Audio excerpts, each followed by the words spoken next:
The Wizard of Oz, 1939, is a cinematic masterpiece that took audiences on a magical journey with Dorothy and her friends along the yellow brick road.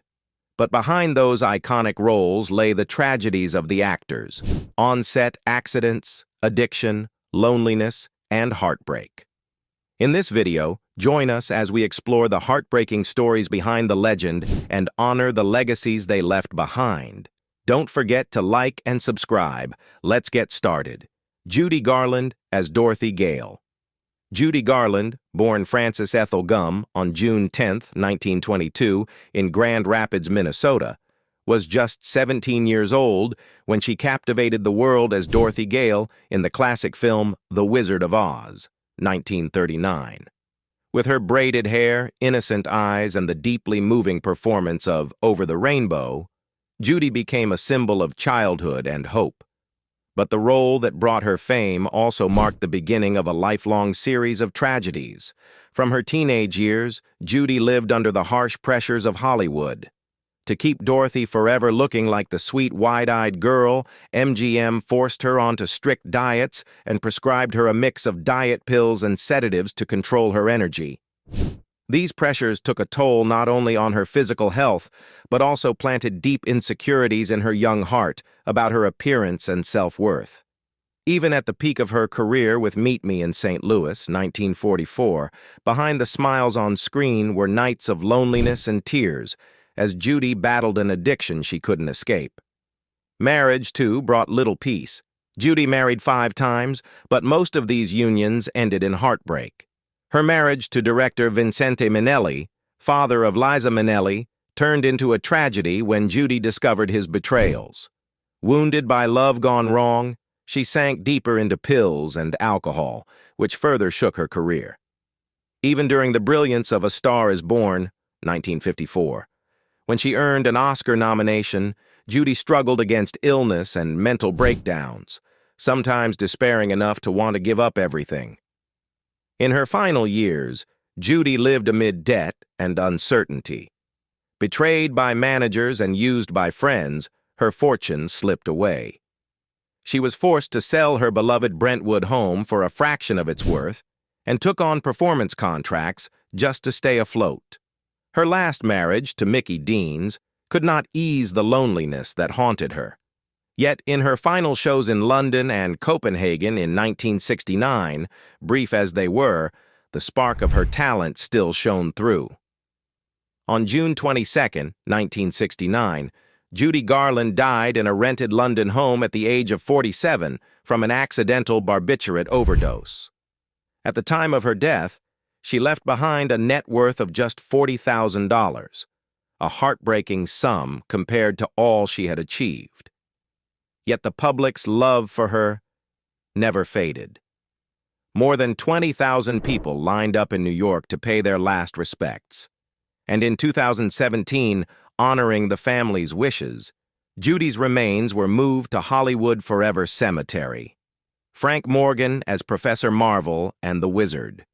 Frank Morgan, born Francis Philip Wupperman on June 1, 1890 in New York, was 49 years old when he left a lasting impression as both Professor Marvel and the Wizard in The Wizard of Oz, 1939. He played both the sly, smooth-talking fortune teller and the powerful yet lonely Wizard of Oz, creating a character that was funny, complex, and full of hidden sorrow, reflecting his own life off-screen. Behind the lights and cameras, Frank Morgan was a man in constant battle with himself. He lived through years of inner tension, caught between brilliant success and deep doubts about his own worth. These insecurities drove him deeper into alcohol, a habit he carried even onto set, where he hid a portable bar inside his black leather briefcase. Though still beloved in films like The Shop Around the Corner, 1940, Morgan grew increasingly dependent on drink to cope with the pressures of fame and his private wounds. His marriage to Alma Muller lasted more than 30 years and seemed like a source of stability, but even this relationship faced storms caused by his drinking and the times when Morgan lost himself in loneliness. To the public, he was the charming star of Hollywood, the beloved father figure in The Human Comedy, 1943, but inside, he was increasingly worn down. Chronic fatigue made every role a struggle, though he always gave his all on set. In 1949, while filming Annie Get Your Gun, Morgan collapsed from a heart attack and died at the age of 59. At the time of his passing, his net worth was about $100,000, a modest sum for such a celebrated career. Frank Morgan was laid to rest at Greenwood Cemetery in Brooklyn. Margaret Hamilton as Miss Gulch and the Wicked Witch of the West. Margaret Hamilton was born on December 9, 1902, in Cleveland, Ohio. When she was 37 years old, she etched herself into the memory of millions through her portrayal of the Wicked Witch of the West in The Wizard of Oz, 1939. On screen, she brought to life the strict Elmira Gulch of Kansas and the green-skinned, cackling villain of Oz, delivering the iconic line, "I'll get you, my pretty, and your little dog, too." Her performance became the embodiment of cinematic evil, but the role also brought real-life pain. During filming, a terrifying accident occurred when Margaret's costume caught fire during her escape from Munchkinland. She suffered severe burns that left both physical and emotional scars. The 6 weeks she spent in the hospital and recovering at home became a lifelong haunting memory, and from then on, she refused to do any scenes involving fire. Her personal life was equally turbulent. Her marriage to Paul Boynton Meserve ended after only a few years, marred by accusations of domestic violence and long-standing tensions. Margaret raised their only son, Hamilton Wadsworth Meserve, as a single mother, juggling parenting with financial pressures that forced her to accept smaller roles just to get by. She sought comfort through charity work, dedicating herself to helping children and animals, though she carried a deep sense of loneliness. In her later years, Margaret appeared in television roles like The Addams Family and even on Mr. Rogers' Neighborhood to reassure children that she was only an actress. Yet she struggled with feeling overshadowed by the legacy of the Wicked Witch, worrying throughout her life that the role had frightened children and hidden her true self. On May 16, 1985, Margaret Hamilton died of a heart attack at a nursing home in Connecticut, closing an 82-year life of both triumph and quiet sorrow. At the time of her passing, she left behind around $200,000, earned through decades of tireless work to support her son and search for peace within herself. Billie Burke as Glinda the Good Witch. Billie Burke, whose full name was Mary William Ethelbert Appleton Burke, was born on August 7, 1884, in Washington, D.C. When she was 55 years old, she made an unforgettable impression as Glinda the Good Witch in The Wizard of Oz, 1939. With her gentle smile and sweet voice, she appeared from the mist to guide and protect Dorothy, becoming a symbol of kindness. But behind this image lay quiet tragedies few ever knew.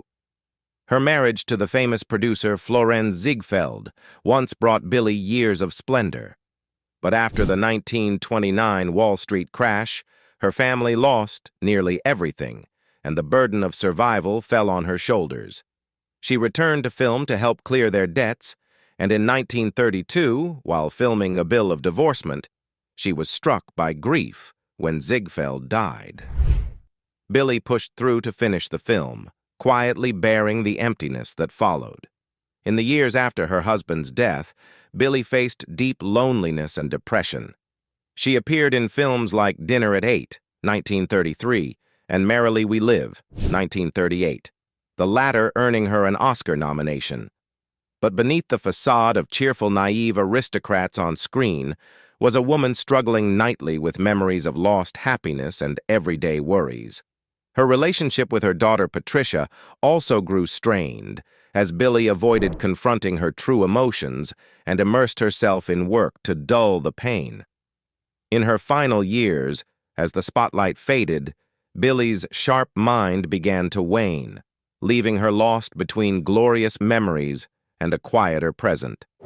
Though she appeared one last time in Sergeant Rutledge, 1960, she no longer found joy in acting, once remarking sadly, "Acting isn't fun anymore." On May 14, 1970, Billie Burke died in Los Angeles at age 85 after a life of brilliance shadowed by loss.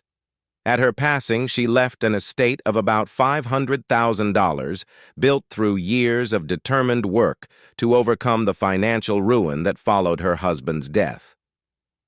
She now rests beside Florenz Ziegfeld at Kensico Cemetery.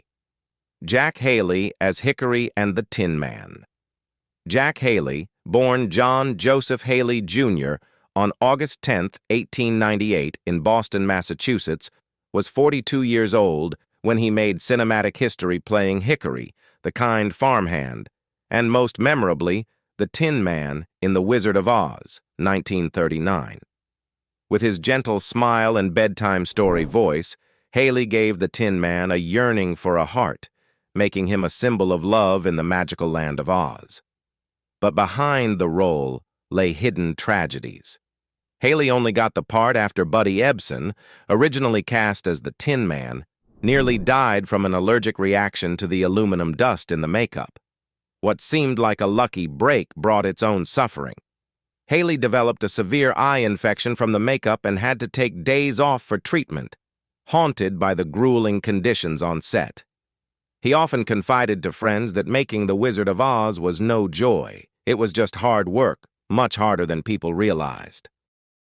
After the Tin Man's success, Haley longed for new glory, but the role overshadowed his later efforts. Offers dwindled, and disappointment clouded his career. His marriage to Florence McFadden lasted a lifetime, but it bore strains as Haley's career worries weighed on his family. His son, Jack Jr., and daughter Gloria saw their father struggle with missed opportunities and regret. In his final years, Haley sought solace in family and faith, but his heart could take no more. On June 6, 1979, he died of a heart attack in Los Angeles at age 81, leaving behind a legacy of kindness and sorrow. At the time of his death, his net worth was about $300,000, a modest sum for someone once so beloved. Clara Blandic as Auntie M. Clara Blandic was born on June 4, 1876, in British Hong Kong's Victoria Harbor. When she was 63 years old, she left a lasting impression on audiences as Auntie M, the kind, protective aunt of Dorothy, in the classic The Wizard of Oz, 1939. The Auntie M portrayed by Blandic became a symbol of shelter and family, the safe haven Dorothy longed to return to after her turbulent journey through Oz. Clara's career spanned more than 50 years with hundreds of stage and screen appearances, yet it never brought her great fame. She was often cast in supporting roles, playing eccentric mothers or older women. Though she appeared in notable films like Tom Sawyer, 1930, and Anne of Windy Poplars, 1940, she never rose to stardom. Her marriage to engineer and actor Harry Stanton Elliott lasted only a few years, and they had no children. In her later years, she lived alone, with no close family by her side. Clara's final years were marked by illness and isolation. Her vision deteriorated severely, and arthritis caused her constant pain, making even simple movements agonizing. With her career behind her, she lived quietly in a small apartment at the Hollywood Roosevelt Hotel, surrounded by memories of better times. She confided in friends about her fear of going blind and the unrelenting physical pain no medicine could ease.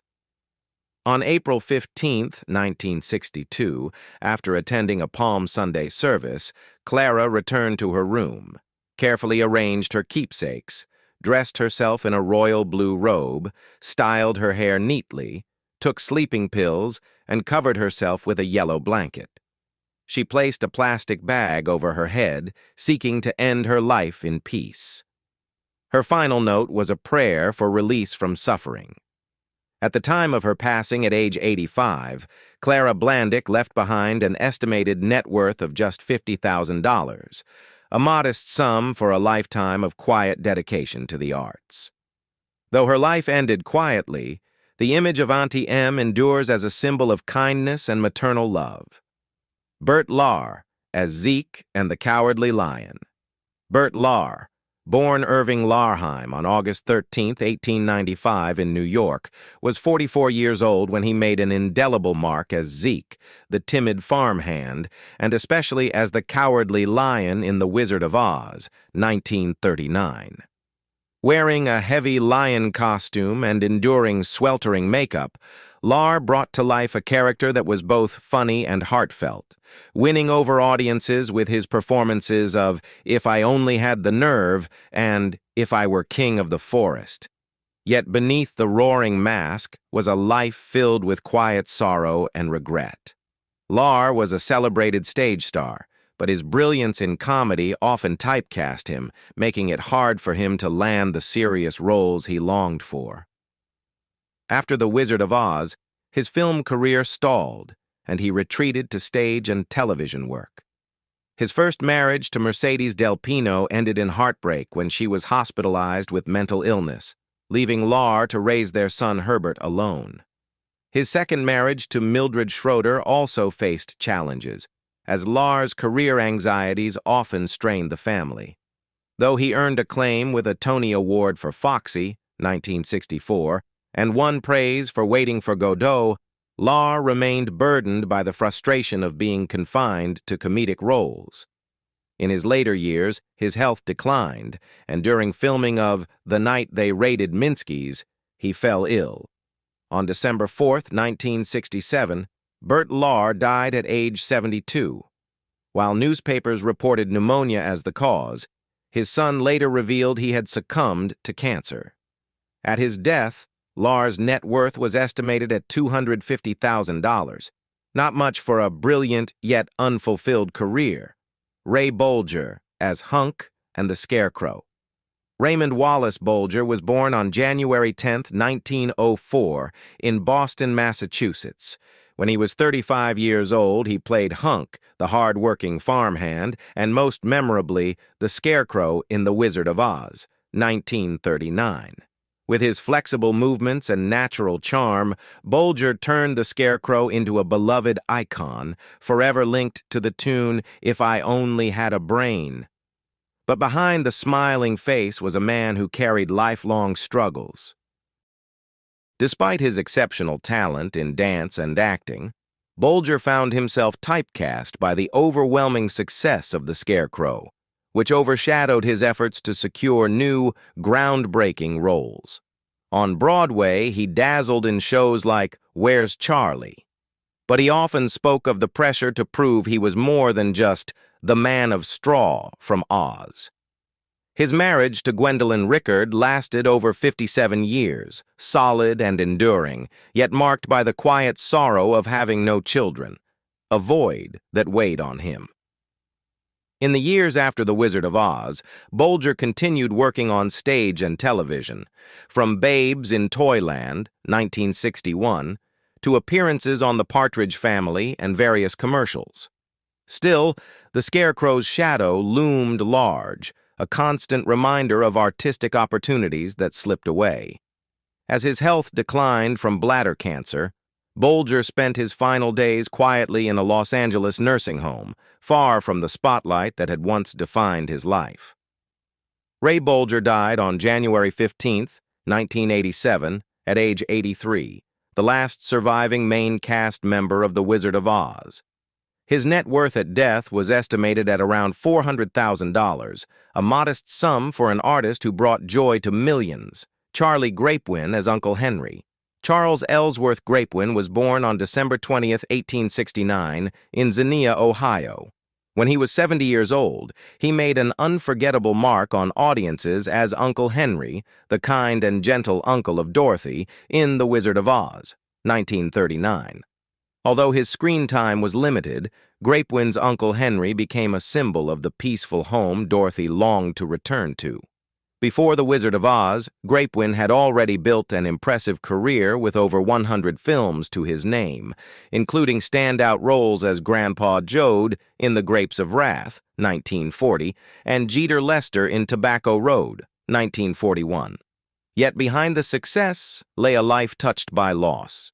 His marriage to actress Anna Chance lasted nearly 50 years and was his greatest source of emotional support.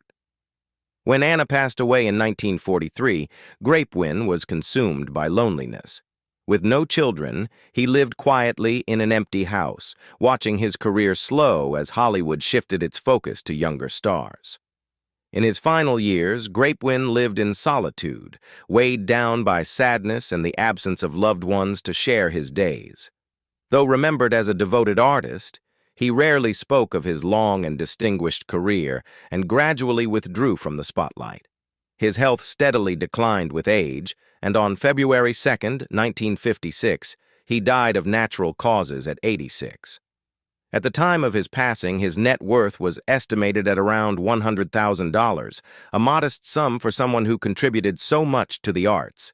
Buddy Ebson as the Tin Man, singing voice. Buddy Ebson was born on April 2, 1908, in Belleville, Illinois. When he was 31 years old, he was cast as the Tin Man in The Wizard of Oz, 1939. But what seemed like a dream role quickly turned into a nightmare. Ebson suffered aluminum powder poisoning from the makeup, which left him hospitalized and forced his replacement. Although his singing voice remained in parts of the Tin Man's musical numbers, the experience left him with emotional scars and lifelong regret over the lost opportunity. It took Ebson years to recover and rebuild his career. He eventually found great success on television as Jed Clampett in The Beverly Hillbillies, 1962 to 1971, and as Barnaby Jones, 1973 to 1980. Yet behind the fame, Ebson was haunted by the painful memories of his ordeal on The Wizard of Oz, which affected him both physically and mentally. He often spoke of it as one of his greatest life regrets. Ebson's personal life was also marked by turbulence. His first 2 long marriages ended in divorce, leaving him with a sense of isolation in his later years. Though his 3rd marriage lasted until his death, his old age was marred by chronic health issues, some of which stemmed from his experience on the film. Buddy Ebson passed away on July 6, 2003, at 95 years old from respiratory failure, ending a life filled with triumphs and hardships. At the time of his death, his net worth was estimated at around $2 million, but what he left behind most was the lasting affection of the public. Billy Bletcher, as mayor of Munchkinland and Lollipop Guild member. Billy Bletcher was born on September 24, 1894, in Lancaster, Pennsylvania. When he was 45 years old, he lent his voice to The Wizard of Oz, 1939, voicing both the mayor of Munchkinland and a member of the Lollipop Guild. His contributions brought humor and charm to the colorful scenes of Munchkinland, but the role wasn't enough to revive a career already typecast in minor and uncredited voice roles. After The Wizard of Oz, Bletcher's career gradually faded as Hollywood favored younger faces and fresher voices. Although he continued to work on animated films and radio, lending his talents to Tom and Jerry and The Lone Ranger, his performances didn't bring the recognition he deserved. Behind the scenes, his marriage to Arlene Roberts became strained under the weight of financial worries and the frustrations of a stalled career. The pressure deepened when their daughter, Margie, became seriously ill, plunging Bletcher into further stress and anxiety. Bletcher's final years were marked by isolation and hardship. He withdrew from public life, burdened by the sadness of a once promising career reduced to a fading memory. On January 5, 1979, Billy Bletcher died in poverty at 84 years old. His net worth at death was estimated at just $50,000. Though largely forgotten by the public, his artistic legacy lives on in the voices he gave to countless beloved characters. Candido as the angry apple tree. Candido was born on December 25, 1913, in New Orleans, Louisiana. When he was 26 years old, he lent his voice to the angry apple tree in The Wizard of Oz, 1939, bringing to life the feisty tree that became part of the film's iconic imagery. Yet, like many of his voice roles, this performance wasn't enough to help him break free from being typecast as a supporting voice actor for animals or minor characters. Although Candido gained early fame for his catchphrase, "I'm feeling meaty low," on The Jimmy Durante Show, he struggled with ongoing financial pressures. His career, despite contributions to major films like Peter Pan, 1953, and Sleeping Beauty, 1959, never provided lasting economic stability. The sporadic nature of voice acting contracts often left him in hardship, especially by the late 1950s as the animation industry shifted and opportunities for veteran voice actors dwindled. His long marriage to Anita Bivona, which began in 1933, endured, but wasn't without strain. The couple faced financial stress and the added burden of caring for one of their 4 children who suffered from a serious illness. The weight of providing for his family and the pressures of his career left Candido battling frequent bouts of despair. In an effort to revive his career, he took on small voice roles in projects like The Phantom Tollbooth, 1970, and as Fidget in The Great Mouse Detective, 1986. But even he admitted these were fleeting moments of light, never enough to dispel his growing sense of failure and isolation as old age approached. In his final years, Candido lived quietly in a small home in Burbank, California, largely out of the public eye. He passed away in his sleep on May 19, 1999, at 85 years old. At the time of his death, his net worth was estimated at around $100,000, a modest sum considering his contributions to entertainment. Mitchell Lewis as the captain of the Winky Guard. Mitchell Joseph Lewis was born on June 26, 1880, in Syracuse, New York. When he was 59 years old, he appeared in The Wizard of Oz, 1939, as the captain of the Winky Guard, the loyal leader of the Wicked Witch's soldiers. His appearance was brief and uncredited, signaling the decline of a once glorious career. Mitchell's life was marked by heartbreak. His first marriage to actress Rosabelle Morrison ended tragically when she died after just 1 year together in 1911, leaving him in deep loneliness. He remarried Nan Frances Ryan, but their union was troubled as Lewis turned to alcohol to cope with grief and professional instability. Once celebrated in leading roles, such as Sheikh Ilderim in Ben-Hur, 1925, he gradually slipped into uncredited bit parts, and his family faced growing financial difficulties. Although he once served as a leader in the Motion Picture Relief Fund, he could not save himself from poverty. In his later years, Lewis lived quietly, forgotten amid Hollywood's bright lights. He died of age-related illnesses on August 24, 1956, at 76 years old in Woodland Hills, Los Angeles. His burial was simple, without special ceremonies. At the time of his death, his net worth was estimated at about $50,000, a humble figure for someone who gave more than 40 years to cinema. The journeys of the Wizard of Oz stars are a testament to the hidden cost of fame, where the bright lights often mask heartbreaking struggles. Which character in this beloved film is your favorite? Share your thoughts in the comments, and don't forget to like and subscribe to discover more moving behind-the-scenes stories.